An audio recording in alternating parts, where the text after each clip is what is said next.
বাস্তবতা। পৃথিবীর নিষ্ঠুর বাস্তবতা বলতে গিয়ে আল্লাহ সুবহানাহু ওয়া তাআলা কোরআন মাজিদে বলেছেন, আল্হাকুমুত তাকাসুর হাত্তা যুরতুমুল মাকাবির।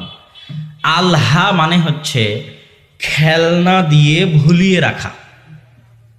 আমি আপনার বাঘেরহাটে এসেছি চাঁদপুর থেকে হরিণার ঘাটের একটা ঘাট আছে, ওই দিক দিয়ে না এসে আমরা মাওয়া দিয়ে এসেছি। তো আমার টার্গেট চাঁদপুর থেকে বাঘেরহাট আসা।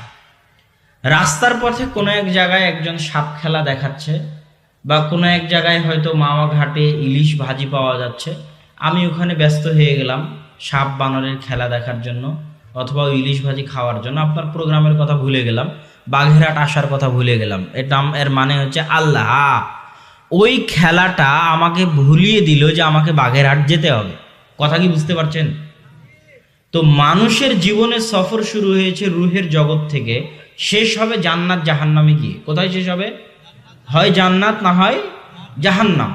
তো এই দীর্ঘ সফরে দুনিয়ার চাকচিক্য, দুনিয়ার ঐশ্বর্য, দুনিয়ার ধন দৌলত, দুনিয়ার মোহ মানুষকে ভুলিয়ে রেখেছে যে তার সফর এখনো বাকি আছে, সেইখানে স্থায়ী থাকার নয়। আমি গোপালগঞ্জে কিছুক্ষণ থেমেছি, ওটা কি আমার স্থায়ী থাকা? এখন বাঘেরহাটে কিছুক্ষণ আছে, এটা কি আমার স্থায়ী থাকা? আমাকে আবার রাজশাহী ফিরে যেতে হবে, বুঝতে পারেননি?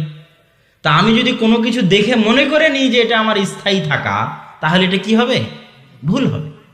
তো রুহের জগৎ থেকে আমার সফর শুরু হয়েছে, শেষ হবে জান্নাত জাহান্নামে গিয়ে।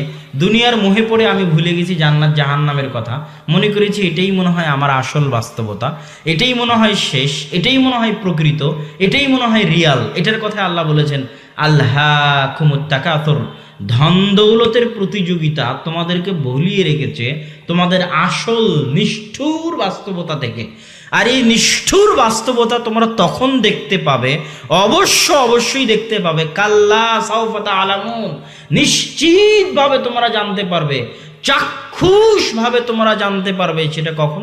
হাত্তা যুরতুমুল মাকাবির, যখন কবরের মাটি তোমাদের মুখে পেটে চাপা পড়বে, তখন তোমরা দুনিয়ার এই নিষ্ঠুর বাস্তবতা নিশ্চিতভাবে, অবধারিতভাবে, অবশ্যই চাক্ষুষভাবে জানতে পারবে।